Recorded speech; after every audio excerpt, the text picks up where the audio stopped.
So for our next lecture, which is the JNMP sponsored lecture, I'm delighted to welcome Professor Sue Fletcher-Watson, who's come from Edinburgh. Sue holds a personal chair in developmental psychology at Edinburgh University, and she's the director of the Salvesen Mindroom Research Centre. And I think she's brought her department, her group has brought a real sort of buzz to that corner of the university with there's a constant flow of enthusiastic, successful and diverse doctoral and postdoctoral students, but also a lot of community involvement. And there's always a stream of research participants and coming through the building of all ages. And Sue's research has real clinical translation to both clinical and educational practice. So I know that she's involved in an upcoming ITACOM conference, which she might mention, so we're very lucky to have her time just 2 weeks before that. So thank you very much for joining us. Thank you.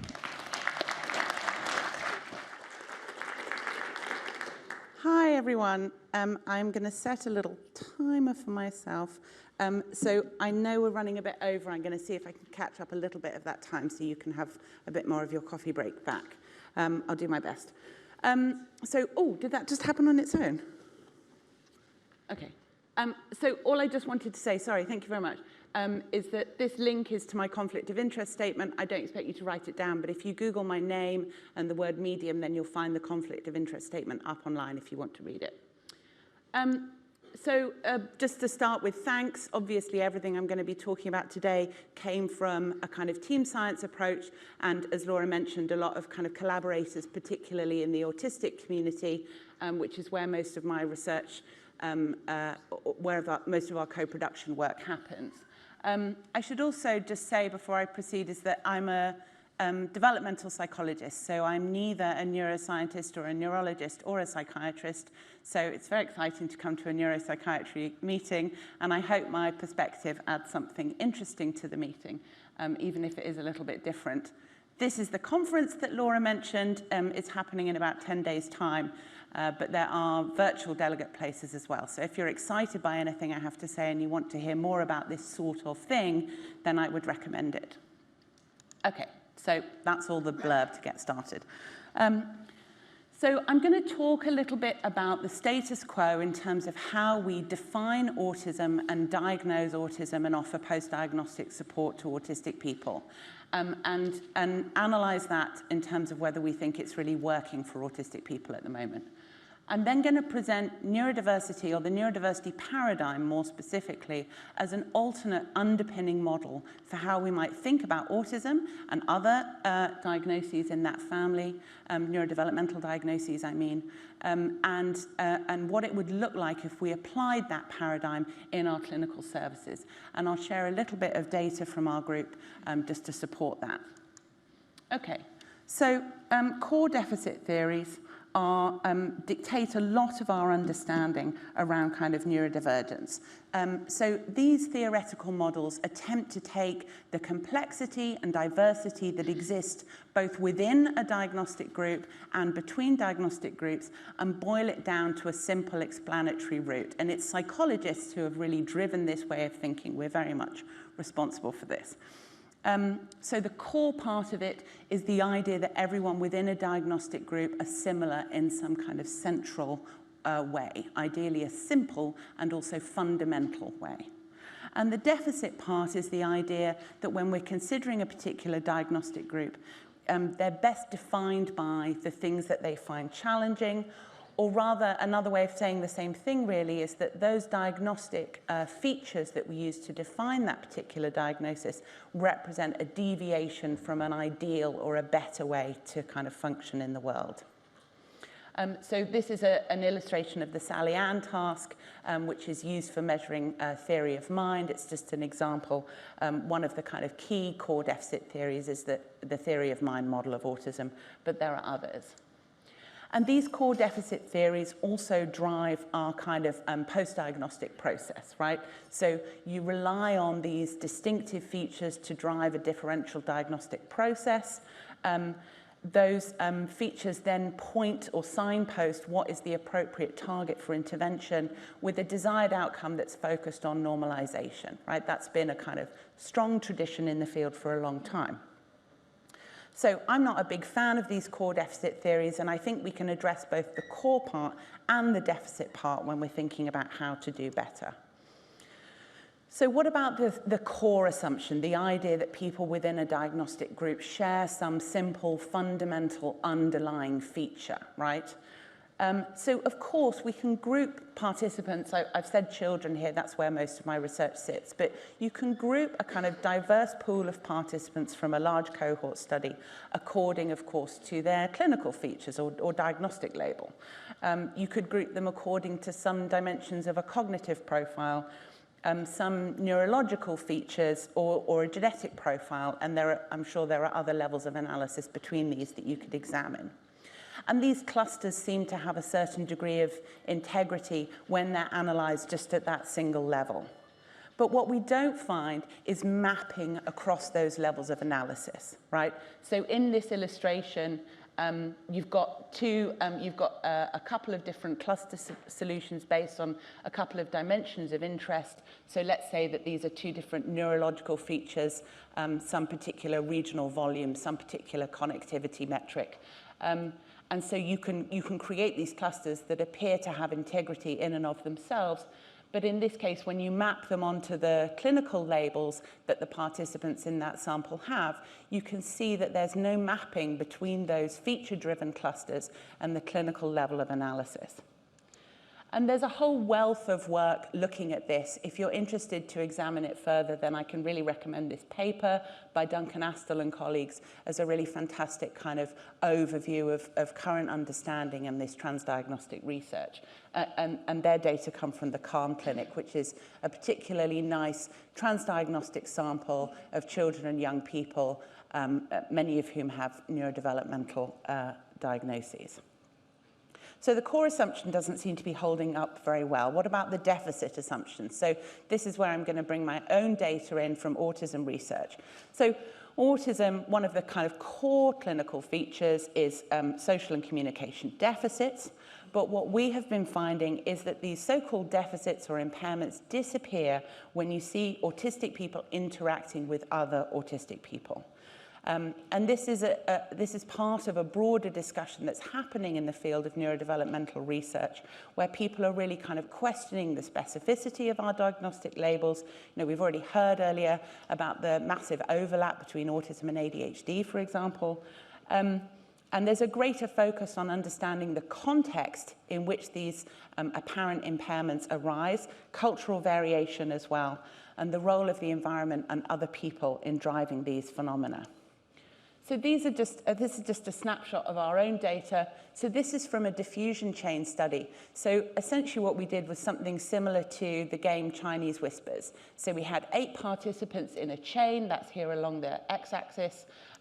What you do is you tell the first participant a story, and they have to tell it to participant number 2, who tells it to 3 and 4 and 5 and 6, etc. And this is the number of correctly recalled details from the story. So as you'd expect, across the chain of people, fewer and fewer details are recalled correctly, right? There's an information loss as the chain progresses. Our red line here shows the data from a chain of non-autistic people. So that's the rate of decline. That's your kind of normative line, the decline of information across the chain. When you have a mixed chain, so this is a chain where participants are alternating between autistic and non-autistic people, right? So first person in the chain is an autistic person, they tell the story to someone who's not autistic, they tell the story to someone who's autistic, and so on and so forth. You can see this much steeper decline. So they reach the kind of bottom level that the other lines reach after 8 participants, you know, somewhere in the around 5 to 6 participant range, right? So they're bottoming out in terms of number of details remembered on the story at a much earlier point in the chain. In contrast, the green line here, when you have a chain where everyone in the chain is autistic, you can see this absolutely striking, sort of almost identical trajectory for a chain of that's completely made up of autistic people. So the rate of, or the effectiveness of information transfer from one person to another is exactly the same in this study for a group of people where everyone's autistic or where everyone is not. And it's exclusively in a scenario where people are asked to pass information across that diagnostic boundary that you see this kind of loss of information transfer, which is symbolic of an impaired social interaction.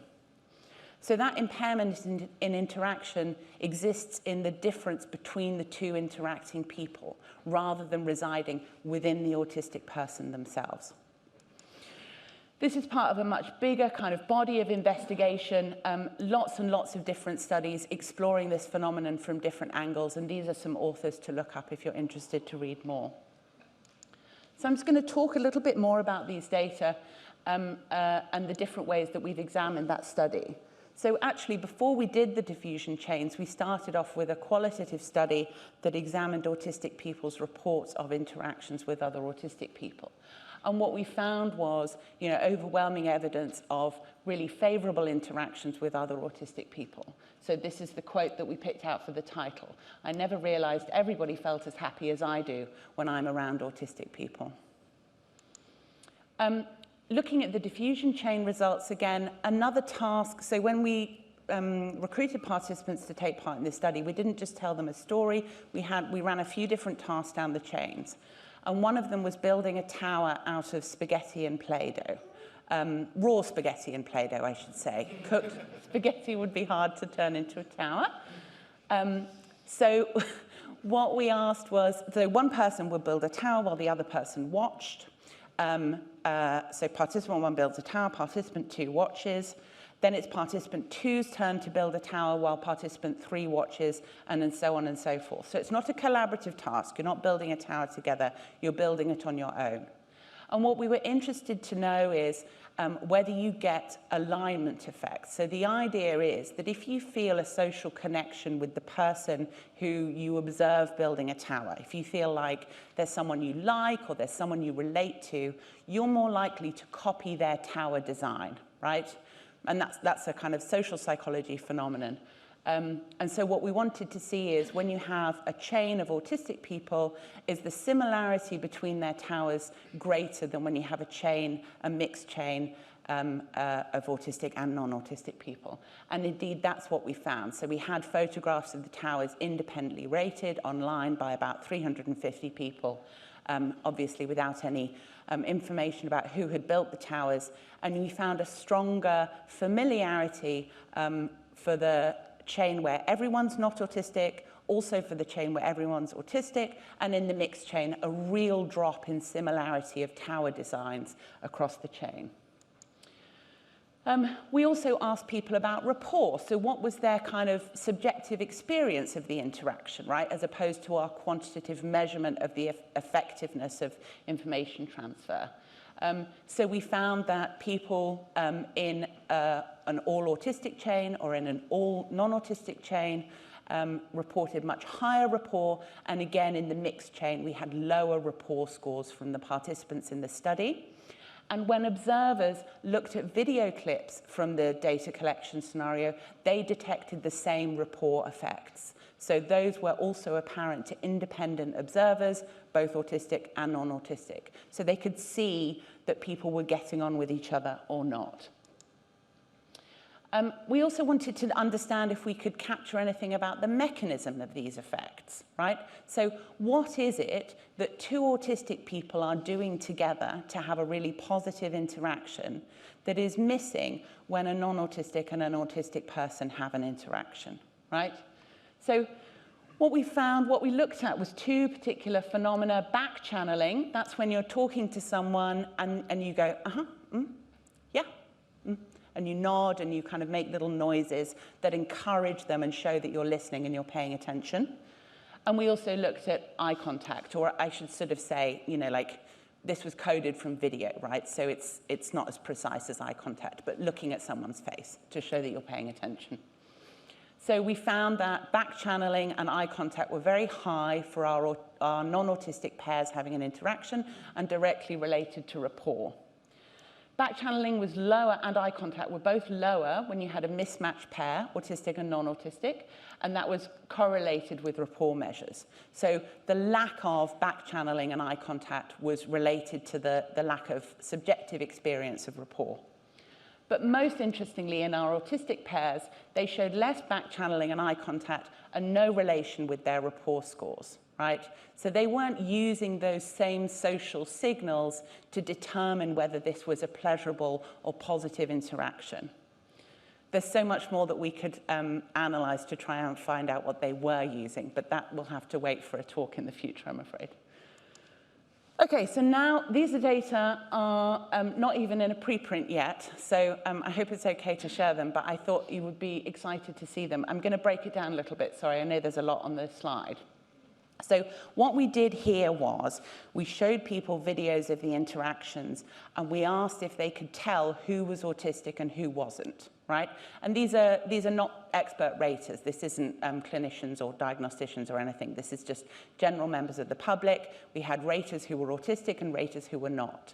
So the question is, can you tell who's autistic or not? And does the accuracy with which you're working out who's autistic or not depend on the interactional context, right? Who you're interacting with. Okay, so 3 findings I wanted to pull out from here.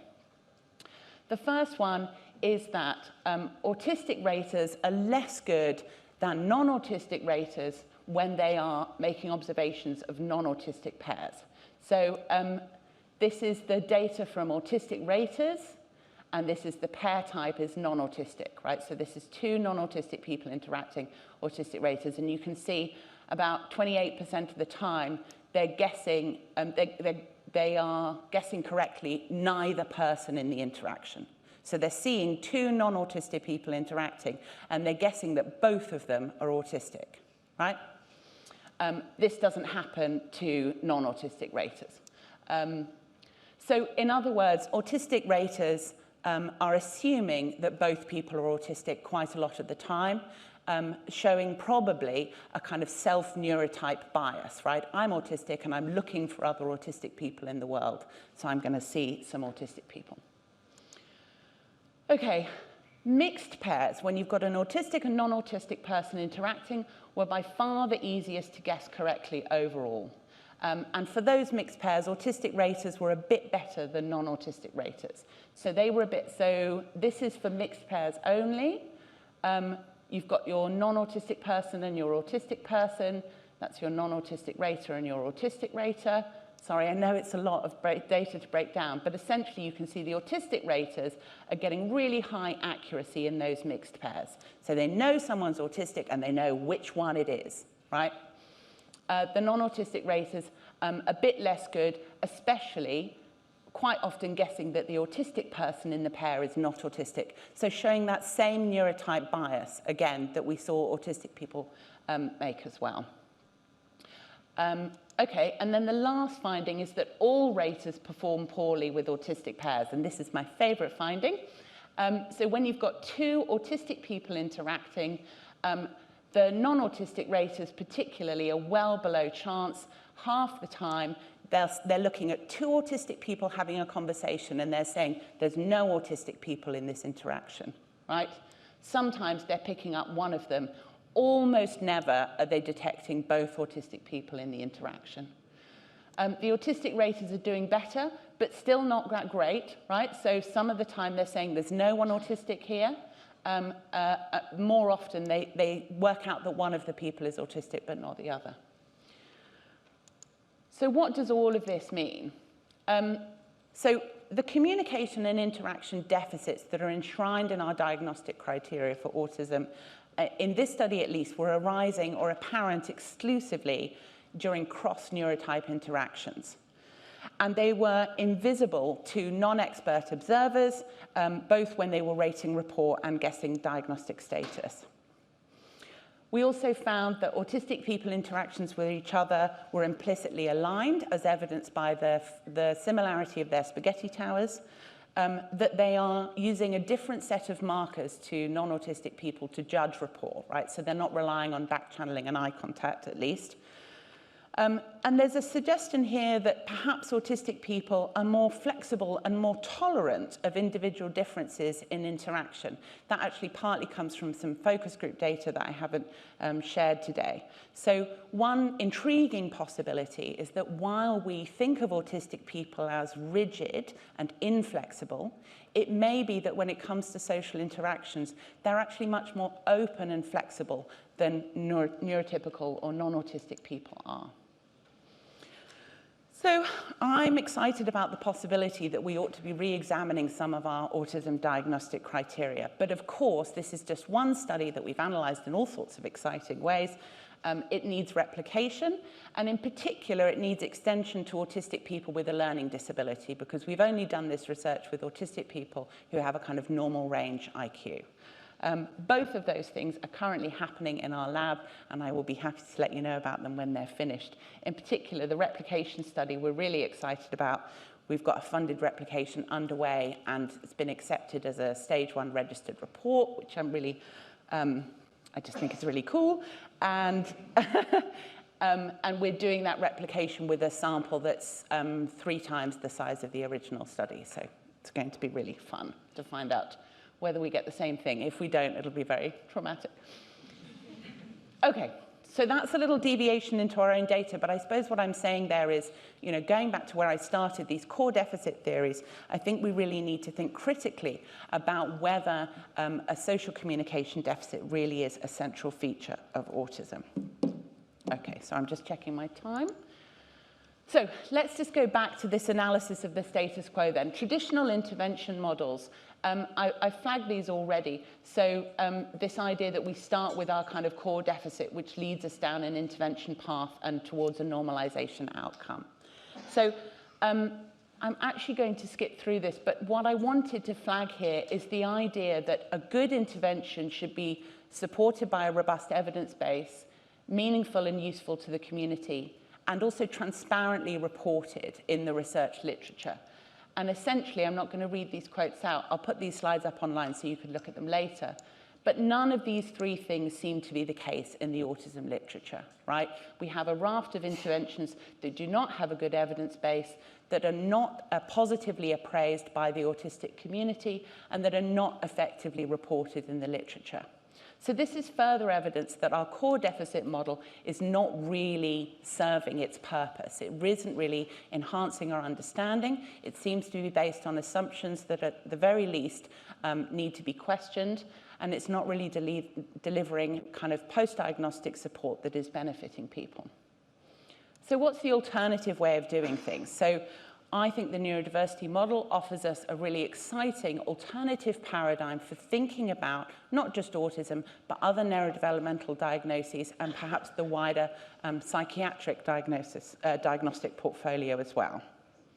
So neurodiversity as a fact is pretty simple and uncontroversial, but you can quickly extrapolate from this basic fact to a series of kind of consequences for our society at large and our clinical practice specifically. So 3 tenets of the neurodiversity paradigm is that neurodiversity is naturally occurring in our population, that no one way of being in the world is inherently superior to any other, and that neurodiversity operates like other equality and diversity dimensions. And what I mean by that is that the experience of neurodivergent people is heavily dictated by stereotypes, stigma, prejudice, and discrimination, in the same way that the experiences of other minority or marginalized groups are dictated by those same phenomena. If you want to read more about the paradigm, I can really recommend this wonderful book by Nick Walker called Neuroqueer Heresies. You can also read most of her writing online. I would add a 4th element to the paradigm, which is kind of implied in the first 3, but often not picked out on its own, which is the idea that when we talk about neurodiversity as a strength-based model of understanding, I think what we should be emphasizing is collective strength from diversity. The fact that bringing different views of the world and past experiences and, you know, even kind of fundamental sensory perceptions enhances, enriches our community and our society. Yes, it's great to identify the individual strength that a particular person might have. That can be great for their self-esteem, for their career choices and so on. but there's also strength and value in the diversity itself, right? And I think that's a huge comfort, especially to someone who is struggling quite significantly. Okay. So let's just talk about a few common misunderstandings. And my goal here is not to kind of criticize or point any fingers or anything. But for me, for the neurodiversity paradigm to be beneficial, we need to adopt the most expansive, generous possible understanding of neurodiversity and apply that. So one risk, I think, is that people think of neurodiversity as just the new language that I'm supposed to use, right? The new woke language that I've got to try and use in my practice. And of course, the risk there is that what we do is superficially change the vocabulary that we use without thinking about the underlying kind of how and why of what we're doing. So this is a quote from Judy Singer, who was one of the people who's credited with first using the word neurodiversity. And she says, neurodiversity is not a classificatory term dividing us from them. We are all neurodiverse. We live on a neurodiverse planet in which amoral nature generates endless genetic diversity, while we humans have evolved the capacity to make judgments about nature's bounty. What neurodiversity brings us is a challenge to find a place for everyone and to distribute the bounty fairly. So really explicit instruction there, not to use the language of neurodiversity to split our society, but instead to include everyone. A second risk, I think, is that we use neurodiversity only to emphasize individual strengths and talents. I've mentioned this before. I think this risks putting pressure on people. They have to compensate for being autistic by also being very good at coding or something. We risk dividing a community of people, autistic people, for example, into more or less valuable according to whether they have a talent that is valued in our particular society, particularly something that can earn someone some money. Instead, I think neurodiversity itself is a strength. This is June Meadows talking about an article in Forbes magazine. She talks about how this article claims that the term neurodiversity was created to shift the focus from the negative connotation of these conditions towards the positive, a statement that waters the entire concept down into a floppy, milquetoast version of its former self. It's not a nice euphemism for autism, and it's about far more than just fighting negative connotations. She's great. The last one I think that we need to push back against when we encounter it is the idea that adopting a neurodiversity paradigm denies the concept or rejects the concept of disability and denies people the support that they might need. And of course, this risks being fully inclusive and beneficial to the people in our society, especially neurodivergent people who identify as disabled.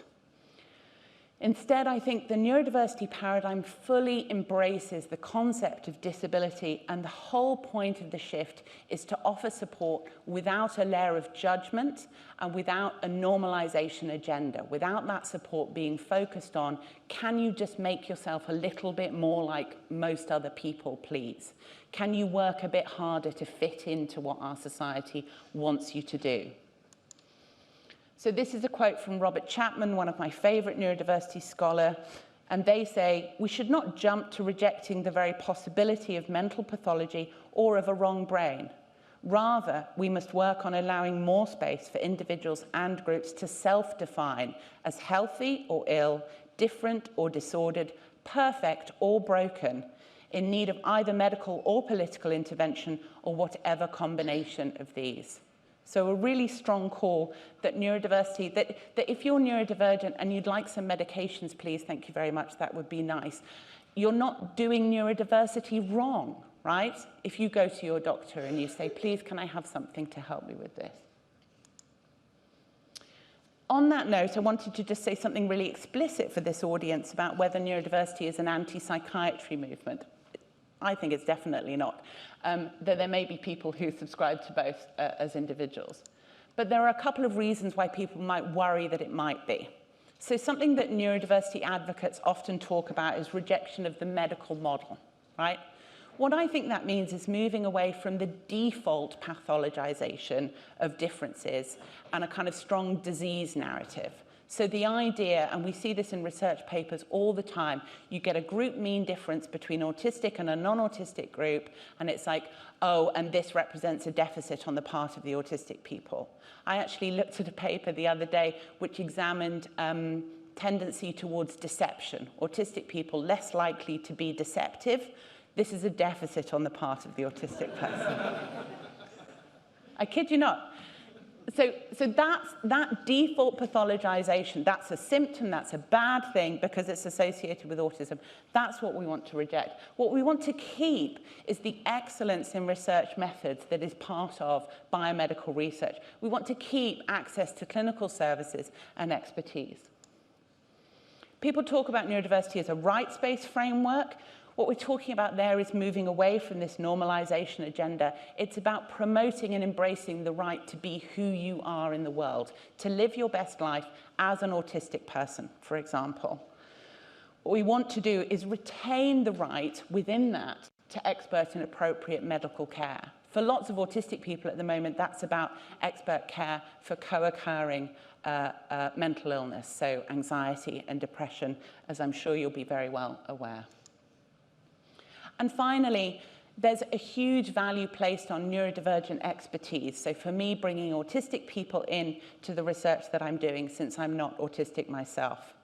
We're moving away from the power imbalances historically that have said people like me with PhDs are the real experts on autism, and towards embracing the expertise of the autistic community and delivering greater choice and inclusion in decision-making as well as in kind of services and schools. But that doesn't mean that the expertise that I have and that many of you have, assuming that you are not autistic, I expect some of you are, is not also valued and not also an important part of that process. Okay. How am I doing on time? Oh, gosh. Sorry, your coffee break. Okay. Oh, okay, I'll be quick. So let's assume that I have carried you along with me and you think, gosh, neurodiversity-affirmative services would be super. How do we do that? This is what I think a neurodiversity-affirmative service would look like. Okay? So the headline is that, first of all, we need to expect heterogeneity. We need to stop being so startled when people keep turning up and they're not all the same. And that's not a dig at the case studies that we heard about earlier, by the way, in case it sounded like it. But we should be expecting heterogeneity more kind of widely in our services. So thinking about trans-diagnostic services, for example, instead of, okay, you're on the autism diagnostic pathway, and then if I think you might have ADHD, you have to go to the back of the queue and then go down the ADHD pathway. It was great to hear that you're doing both diagnoses at once, for example. I don't think that's widespread enough. We need to be rejecting normalization. So when we're thinking about what kind of post-diagnostic support someone might need, we need to take the criteria we use to make a diagnosis and pivot away from those features that are distinctive of a particular diagnostic category, pivot away from those towards what are the things that would enable this person to thrive and to have a great quality of life. And we need to recognize that those are two separate categories of things very often. So someone might get an autism diagnosis, you know, a really important clue when you're making a diagnosis of autism is how they use eye contact. That's not an interesting post-diagnostic support target, right? That would be very much a normalization agenda. We need to be working as leaders in the field, as people with influence in our society and our communities to fight stigma within our services and more generally in how we conduct ourselves in the world. Because neurodiversity is like other dimensions of equality and diversity, and it needs to be understood through that lens, and we need to achieve a society where we're more accepting and affirming of that neurodiversity. And finally, we need to be respecting and making use of our clients' expertise. So we need to think about the strength that comes from the different perspectives that we bring, from the professional training that you've had, from the lived experience that your patients bring into the clinic, and trying to combine those sources of information to co-produce better ways of doing things in the future. Okay, I'm going to skip these more detailed versions of what I have just said. How do we do it? I think we do it through co-production, right? So we need to think about working together collaboratively. That's researchers, practitioners, community representatives, to define the important questions to ask, the methods that we use to ask them, who does the asking, who collects the data, who designs the studies, and what we do with the answers, how they're implemented in our services and in our society more widely. I'm also going to skip this, which is a very long-winded way of saying that I think these kinds of participatory methods are inherently aligned with a neurodiversity paradigm model. So I'll finish now just with some take-home messages. As a practitioner, what I would love for people to think about doing more is co-producing in their services, right? So with individual patients in terms of working out together what's the appropriate course of action, but also in a more kind of systematic way in terms of policies and pathways. I would love people to not be afraid to try something with their patients. We did a study in Scotland, actually led by an autistic community group, which was about the experiences of autistic people seeking mental health treatment, the title of which was Too Complicated to Treat. Loads of autistic people talking about going to psychiatric services with depression, with anxiety, and being told, well, there's no evidence base, I don't have the special autism training, I can't do anything for you, right? We need to try and find a way through that isn't just waiting 20 years for multiple meta-analyses to come to light, you know? I would really love for people to take time to understand the culture of the communities that they're serving, to take time reading about autistic people's perspectives and showing a degree of humility and a willingness to kind of challenge what you've been taught or what we've all been taught in our degrees and so on in our training. And as part of that, then being willing to critically examine our assumptions. So that's where I started this talk, looking at the core deficit theories that have driven so much of my field of research, and being willing to go back to those first principles and say, actually, does this really still hold water? I think we have the opportunity to be part of a paradigm shift. It's exciting and it's hopeful, and I hope that you will be part of it too. I will finish here. All my slides will go up online so you can see the bits that I skipped. Thank you very much for your attention.